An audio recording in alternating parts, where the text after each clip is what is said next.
Hello बच्चों, मेरा नाम है ममता मोन। मेरा चैनल हिंदी पाठमाला विथ ममता में आप सभी का स्वागत है। आज मैं ये Orissa state board class 4 Hindi subject का चैप्टर नंबर है 11, बस की यात्रा। चैप्टर का नाम है बस की यात्रा। पेज नंबर है 47। इसका आज मैं एक्सप्लेनेशन करूंगी। अगर फर्स्ट टाइम इस चैनल में आए हो तो हिंदी पाठमाला विथ ममता चैनल को सब्सक्राइब कर देना और इस वीडियो को भी लाइक और शेयर कर देना। तो चलो स्टार्ट करते हैं। बस की यात्रा।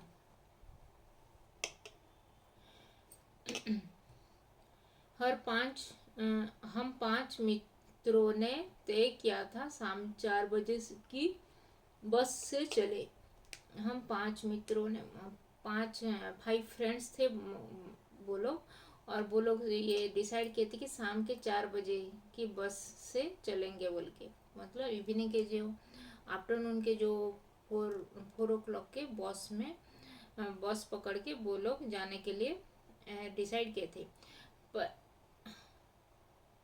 पन्ना से कंपनी की बस सतना के लिए, एक जगह का नाम है पन्ना से सतना के लिए, घंटे भर बाद मिलती है। जो जबलपुर की ट्रेन से मिला देती है। फिर वो पन्ना से कंपनी की बस, जो पन्ना से एक कंपनी का बस सतना के लिए 1 घंटे में वो मिल जाती है वहाँ से, और जबलपुर की ट्रेन तक वो पहुँचा देती है। जबलपुर ट्रेन में सुबह घर पहुँच जाएंगे, फिर मॉर्निंग तक हम लोग घर पहुँच जाएंगे बोल के वो लोग डिसाइड किए थे। हम में हम हम में से 2 को सुबह काम पर हाजिर होना था।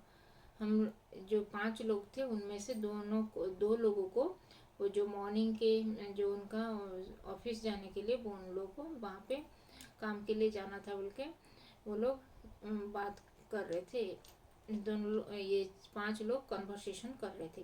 इसीलिए वापसी का सही यही रास्ता अपनाना जरूरी था। इसीलिए वो लोग रिटर्न बैक करने के लिए इसी रास्ते से, जो अभी यहाँ पे वो लोग बोल रहे थे, उसी रास्ते से जबलपुर की ट्रेन पकड़ेंगे। वो पहले बस में 1 घंटे के लिए बैठेंगे, फिर जबलपुर की ट्रेन पकड़ेंगे बोल के ऐसे जो आने के लिए वो ऐसे डिसाइड कर रहे थे। तो लोगों ने सलाह दी कि समझदार आदमी हाँ इस शाम वाली बस से सफ़र नहीं करते। फिर वो लोग कुछ लोग इनको ये सलाह दिए थे कि वो लोग उनको ये बोले थे कि सलाह दिए थे, मतलब सजेस्ट किए थे कि इस यहाँ से इवनिंग वाले बस में नहीं पकड़ना चाहिए। अगर आप लोग ये अभी 1 आवर ऐसे इस रूट में जाने के लिए इस बस को नहीं पकड़ने के लिए बोल रहे थे। क्या रास्ते में डाकू मिलते हैं? नहीं, बस डाकिन है। क्या रास्ते में डाकू लोग मिलते हैं कि चोर डाकू अगर इस रास्ते में जाएंगे तो इस समय इस बस को पकड़ेंगे तो क्या हमने डाकू मिलते हैं बोल के बोलो। कोई एक बोला। बस का देखा तो श्रद्धा उमड़ पड़ी। बस को देखा जब जो इन लोगों ने देखा कि बस आ गया बोल के तो सब लोग खुश हो गए। खूब खूब वयोवृद्ध थी, सदियों के अनुभव के निशान लिए हुई थी। सदियों के मतलब बहुत पुराना बस था वो, इसीलिए हम इसे सफ़र नहीं करना चाहते थे कि वृद्धावस्था में इसे कष्ट होगा, कि इसलिए कि वो लोग बहुत कम लोग इस बस से ट्रेवल कर रहे थे। यह बस पूजा के योग्य थी। यह बस पूजा मतलब बहुत ही पुरानी बस थी। ये लोग खाली ऐसे ही रखने के लिए ही बस जैसे दिख रहा था। उस पर सवार कैसे हुआ जा सकता है, उस पर कैसे लोग यहाँ पे चढ़ सकते बोल के वो लोग आपस में बात कर रहे थे।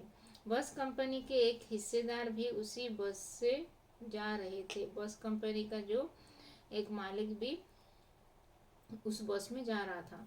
हमने उनसे पूछा, यह बस चलती भी है? हम उनको पूछा कि ये बस चलती भी है बोल के। वह बोले, चलती क्यों नहीं है जी, अभी चलेगी, फिर अभी चल जाएगी ये बस, आप लोग बैठ जाइए बोल के वो बोला।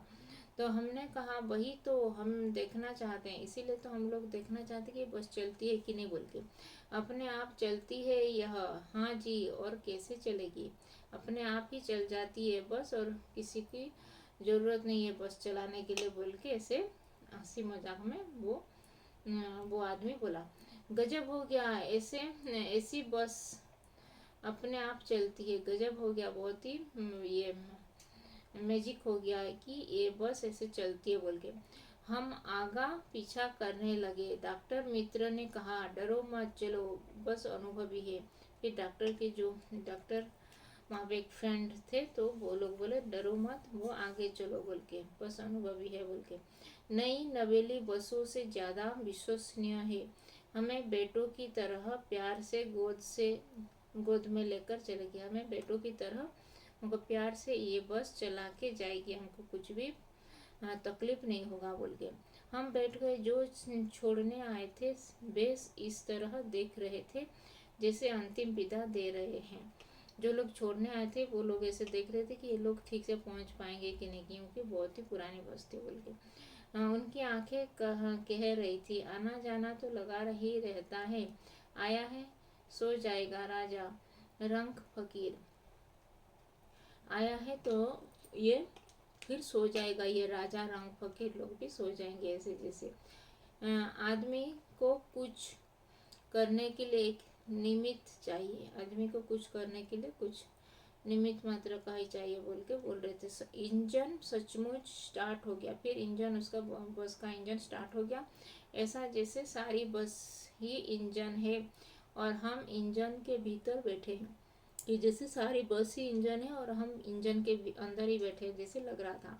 कांच बहुत कम बचे थे, वो ग्लास भी बहुत कम बचे थे वहाँ पे, वो टूटा फूटा हो गया था। जो बचे थे उनसे हमें बचना था। जो टूटा फूटा हुआ था हमको उनसे बचना था, क्योंकि लग जाएगा तो ब्लड भी निकल आएगा।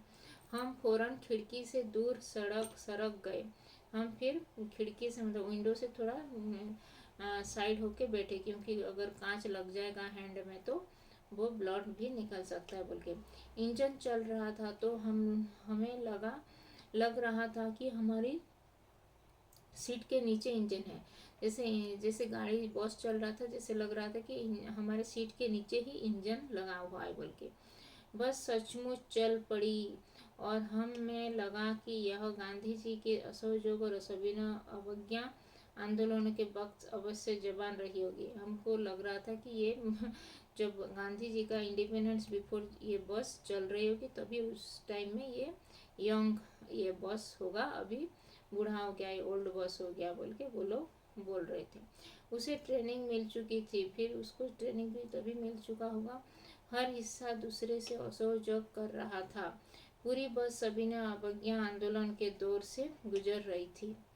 सीट का बॉडी से असहयोग चल रहा था। कभी लगता सीट बड़ी को छोड़कर आगे निकल गई है। फिर जैसे लगता था कि सीट अभी निकल गया और बड़ी जो बैठे थे वो हम लोग नीचे आ गए बोल के जैसे लग रहा था। कभी लगता था कि सीट को छोड़कर बड़ी आगे भागी जा रही है। 8-10 मील चलने पर सारे भेदभाव मिट गए। फिर 8-10 मील मतलब 8-10 किलोमीटर जब जाने के बाद वो लोग ये श्योर हो गए कि ये चल रहा है ठीक से बोल के। यह समझ में नहीं आता था कि सीट पर हम बैठे थे या सीट हम पर बैठी थी। इसको समझ में नहीं आ रहा था उन लोगों को कि सीट पर हम लोग बैठे हैं कि हम पर सीट बैठा है बोल के। एकाएक बस रुक गई। फिर एक जगह में बस रुक गई। मालूम हुआ कि पेट्रोल की टंकी में छेद हो गया। फिर लगा कि पेट्रोल का जो ये टंकी है, पेट्रोल टैंक में छेद हो गया, मतलब होल हो गया, तभी वो पेट्रोल गिर गिर के फिर ख़त्म हो गया बोल के। ड्राइवर ने बाल्टी में पेट्रोल निकाल कर उसे बगल में रखा और नली डालकर इंजन में भेजने लगा। फिर बाल्टी में जो पेट्रोल निकाल दिया और फिर ड्राइवर और जो बगल में रख दिया, फिर उसको एक पाइप से वो इंजन तक उसको भेज दिया। अब मैं उम्मीद कर रहा था कि थोड़ी देर बाद बस कंपनी के हिस्सेदार इंजन को निकालकर गोद में रख लेंगे। फिर जब वो लोग उम्मीद कर रहे थे कि जो कंपनी के जो हिस्सेदार इंजन जो थोड़ा सा इंजन जो उसका निकाल कर फिर अपने गोद में रखकर उसको ऐसे ही पेट्रोल वहाँ से नली से ड्राई पाइप से उसको पेट्रोल पिला देंगे बोल के। जैसे मैं माँ बच्चे को मुंह में दूध की शीशी जैसे लगाती है और दूध पिलाती है, वैसे हम लोग पाइप से उसको पिलाएंगे बोल के वो लोग हंसी मजाक कर रहे थे। बस का रफ्तार अब 15-20 मील हो गई थी। फिर बस का अभी उसका माइलेज 15-20 माइल्स अभी जा चुका था। मुझे उसके किसी हिस्से पर भरोसा नहीं था। वो अभी उसको, वो जो लेखक यहाँ पे लिखे हैं वो उनको वो बोले कि मुझे अभी इस बस पे कुछ भी थोड़ा सा भी ये भरोसा नहीं था कि ये कब यहाँ पे रुक जाएगा बोल के। ब्रेक फेल हो सकता है या स्टीयरिंग टूट सकता है, फिर कभी भी ब्रेक फेल हो जा सकता है कि बस मतलब गाड़ी खराब हो सकता है, बस का इंजन खराब हो जाएगा तो यहाँ पे रुकना पड़ेगा बोल के वो डर रहे थे। प्रकृति के दृश्य बहुत लुभावने थे। फिर वो नेचर का वो साइड में देख रहे थे तो बहुत ही सुंदर लुभावना दृश्य वहाँ पे देखने को मिल रहा था। दोनों तरफ हरे भरे पेड़ थे जिन पर पक्षी बैठे थे।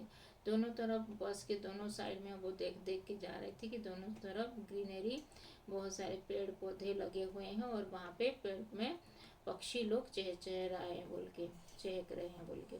मैं हर पेड़ को अपना दुश्मन समझ रहा था। फिर मैं अपन सभी पेड़ को अपना दुश्मन समझ रहा था कि वो लोग चले जा रहे हैं उनको छोड़ के। जो भी पेड़ आता डर लगता कि इससे बस टकराएगी। फिर वो जब भी वो एक बड़ा सा पेड़ हम लोग देखते थे तो से लगता कि ये जाके ये बस उससे टकरा जाएगा और एक्सीडेंट हो जाएगा बोल के वो लोग डर रहे थे।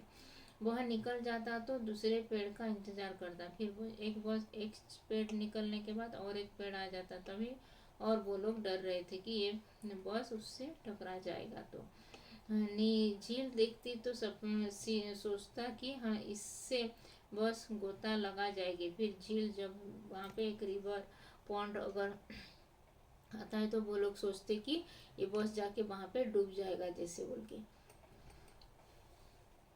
एकाएक फिर बस रुकी। फिर एक बार बस रुक गई वहाँ पे।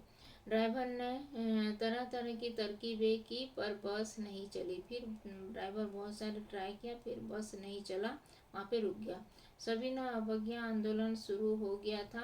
कंपनी के हिस्सेदार कर रहे थे, बस तो फर्स्ट क्लास है जी, यह तो इत्तेफाक की बात है।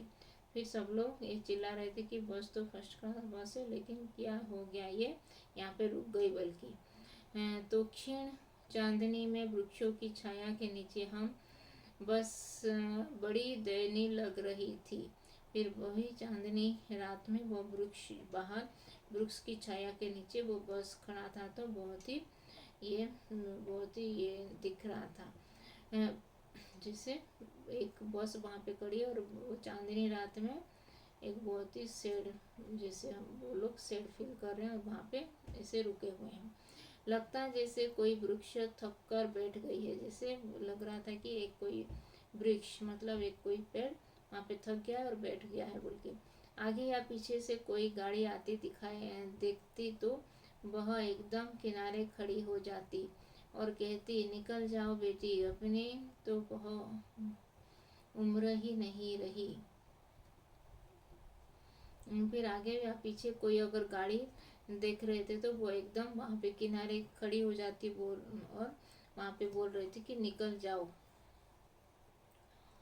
जाओ यहाँ से, हमारा उम्र मतलब एज नहीं हुआ है अभी तक यहाँ पे रुकने का बोल के। एक पुलिया के ऊपर पहुँचे ही थे कि एक टायर फिक्स करके बैठ गया। पुलिया मतलब एक ब्रिज के पास गुजर रहे थे तभी एक टायर फिक्स करके वहाँ पे बैठ गया। वह बहुत जोर से हिलकर थम गई। फिर वो टायर भी बंद हो गया। अगर स्पीड में होती तो उछलकर नाले में गिर जाती। फिर अगर जोर से जा रहा होता तो बस वो नाले में ये जो ब्रिज के नीचे से, पुल के नीचे से वो नीचे गिर जाती वो बस। वहाँ मैंने उस कंपनी के हिस्सेदार की तरफ पहली बार श्रद्धा भाव से देखा। फिर एक बार वो उस कंपनी के जो हिस्सेदार थे वो बॉस के, तभी उसके साथ वो थोड़ा देखे कि वह टायर की हालत जानते हैं, फिर भी जान हथेली पर लेकर इसी बस से सफ़र कर रहे हैं। फिर भी वो उनको पता है कि टायर का क्या हालत है, फिर भी वो अपनी जान जोखिम में डालकर इसी बस से ट्रैवल कर रहे हैं।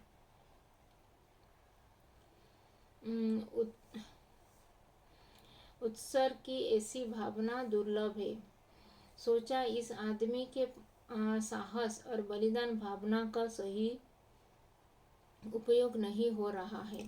सोच रहे थे कि इनका जो सेक्रीफाइस कर रहे थे अपने ये अपने लाइफ का, तो इसका ठीक से ये उसका उपयोग नहीं कर पा रहे हैं बोल के।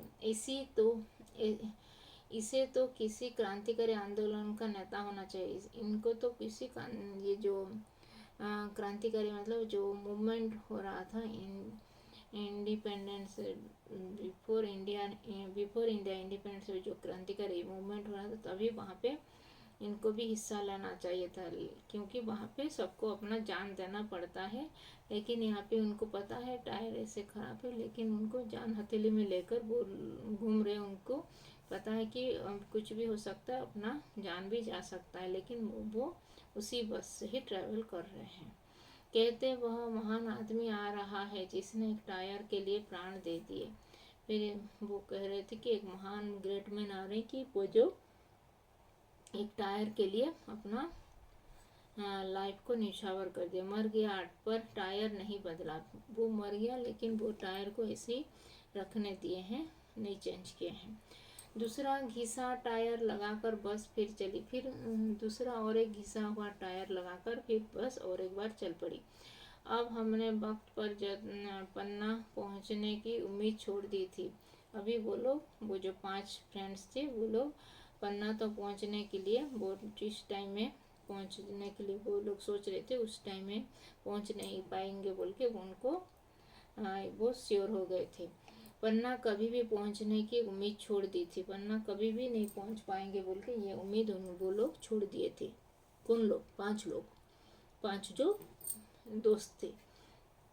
पन्ना क्या कहीं भी कभी भी पहुंचने की उम्मीद छोड़ दी थी। पन्ना के अलावा कभी भी कहाँ पे भी वो लोग नहीं पहुंच पाएंगे बोल के वो उम्मीद वो छोड़ दिए थे। उनको लगता था जिंदगी इसी बस में गुजरनी है और इससे सीधे उस लोग को प्रयाण कर जाना है। फिर वो लोग सोच रहे थे कि जिंदगी इसी बस से ही गुजरने वाली है और जब जाएंगे तो इसी बस से ही सीधा परलोक को प्रस्थान करेंगे बोल के वो लोग सोच रहे थे। इस पृथ्वी पर उसकी कोई मंजिल नहीं। इस पृथ्वी पर उसका कुछ भी मंजिल नहीं है। वो जाके दूसरा परलोक में ही उसका नेक्स्ट स्टॉपेज होगा बोल के। हमारी बेताबी तनाव खत्म हो गए। फिर वो जो डर रहे थे वो भी अभी उनका तनाव भी, स्ट्रेस भी मिट गया। वो लोग और डर नहीं रहे थे। हम बड़े इम्तिहान से घर की तरफ चल दिए। फिर वो इम्तिहान से घर की तरफ चल दिए और डर नहीं था उनके मन में। चिंता जाती रही, हंसी मजाक चालू हो गया। फिर चिंता जब चला गया फिर हंसी मजाक भी चालू हो गया। ये था हरिशंकर परसाई जी की लिखी हुई एक कहानी। अभी इसका शब्दार्थ जानेंगे। वापसी मतलब लौटना, कमबैक करना। सफ़र मतलब यात्रा, ट्रेवल करना। इत्तेफाक मतलब संयोग से, मतलब संयोग मतलब अभी संयोग हो जाना। अभी जो सोच रहे हो तो वो सामने आ जाना, तो वो है संयोग। अंत्येष्टि मतलब मृतक का कार्य, जो कुछ कोई व्यक्ति मरने के बाद जो 10 डेज उसके लिए जो शोक सभा मनाते हैं उसको बोलते हैं अंत्येष्टि। रफ्तार मतलब गति, मतलब उसका स्पीड। निमित्त मतलब कारण, क्या कॉज है। बियाबान मतलब उजाड़ जंगल, बियाबान हो गया। प्रयाण मतलब प्रस्थान, प्रस्थान करना मतलब मरना, उसको मर जाना, प्रस्थान करना, परलोक को प्रस्थान करना, प्रयाण। अभी कुछ क्वेश्चन आंसर यहाँ पे करेंगे। लेखक को बस से में जानने की जल्दी क्यों थी? लेखक को ये जगदलपुर का ये रेलगाड़ी ट्रेन पकड़ना था, इसीलिए उनको जल्दी थी। एकाएक बस क्यों रुक गई? एकाएक बस वो उसका पेट्रोल ख़त्म हो, ये पानी टंकी में छेद हो गया था, इसीलिए बस रुक गई। बस सिर्फ पूजा के योग्य क्यों थी? बस बहुत पुरानी थी, इसीलिए वो पूजा के ही योग्य थी बोल के लिखा गया है। बस की रफ्तार धीरे धीरे क्यों कम होने लगी थी? बस की रफ्तार वो उसका जो ये टायर घिस रहा था, इसीलिए बस की रफ्तार धीरे धीरे कम हो गया था। अभी सोच कर लिखो। लोगों ने लेखक को न जाने की सलाह क्यों दी थी? लोगों ने लेखक को न जाने के लिए सलाह दी थी क्योंकि वो बस बहुत ही पुराना बस था। वहाँ पे कुछ भी ठीक नहीं था। वो बस में इंजन बहुत पुराना था। बस को देखकर लेखक के मन में श्रद्धा की उमड़ पड़ी। बस को देखकर लेखक ये मन में श्रद्धा हो गई क्योंकि वो बस ये थोड़ा बहुत ही पुराना था। परसाई जी को ऐसा क्यों लगा कि सारी बस इंजन है और वे इंजन के भीतर बैठे हैं। बहुत ही गर्मी था, इसीलिए उनको ऐसा लगा। बस की यात्रा में परसाई जी को कैसे अनुभव हुए?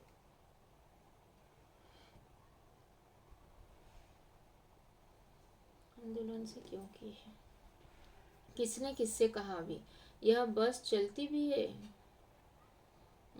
परसाई जी ने कहा डरो मत, चलो, बस अनुभवी है। वो जो हिस्सेदार, कंपनी के हिस्सेदार, बस तो फर्स्ट क्लास है जी, पर यह तो इत्तेफाक की बात है। निकल जाओ बेटी, अपनी तो उम्र ही नहीं है। ये किसने कहा? ये सब लिखना है यहाँ पे। फिर बस बस बस तीनों शब्दों में बस का प्रयोग अलग अलग। एक बस का अर्थ है यान, फर्स्ट बस। फिर दूसरे बस का अर्थ है काफ़ी, बस हो गया। फिर बस तीसरे का अर्थ है बस, तालपेश वाला बस है। अधीनता मतलब किसी को कैप्चर करना, वो है बस में करना। फिर मैं अभी वाक्य निर्माण करो। मैं रोज बस की सवारी करता हूँ। मैं रोज बस की सवारी करता हूँ, तो ये है यान, उसका बस का मीनिंग है यान यहाँ पे। खाना बहुत हो गया, अब बस भी करो। बस मतलब अभी स्टॉप कर दो, मतलब काफ़ी हो गया। ज़्यादा चलना मेरे बस में नहीं है। मेरे ये अभी अधीनता में नहीं, मतलब मैं और नहीं चल पाऊंगा। उपर्युक्त वाक्यों को देखकर तीनों शब्दों में तुम भी प्रत्येक को दो दो शब्द बनाओ, इसे भी करना है।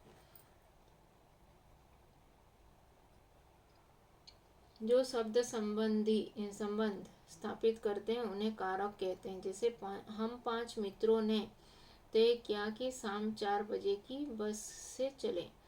इसी प्रकार के 4 वाक्य पुस्तक में छांट कर लिखो। नीचे दिए गए शब्दों में वाक्यों में प्रयोग करो। ध्यान रहे कि एक ही वाक्य में 2 बार आए और अर्थ में कुछ बदलाव हो। जैसे जल फल हार। बस में चढ़ते हुए श्याम ने कहा अब चलना मेरे बस में नहीं है। अभी बस में नहीं है बोल के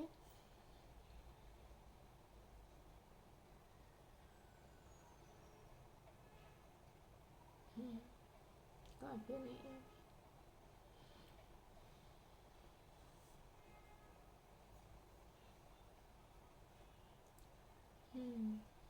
बस बस मतलब पहले वाला बस से ये व्हीकल। अब कहाँ जल फल हार। सभी ने अवज्ञा आंदोलन किसके नेतृत्व में किस लिए हुआ, इसे इतिहास की कविता किताब में देखो और अधिक जानकारी के लिए अपने शिक्षक के सहायता लो। तो ये था उड़ीसा स्टेट बोर्ड का हिंदी सब्जेक्ट का चैप्टर नंबर 11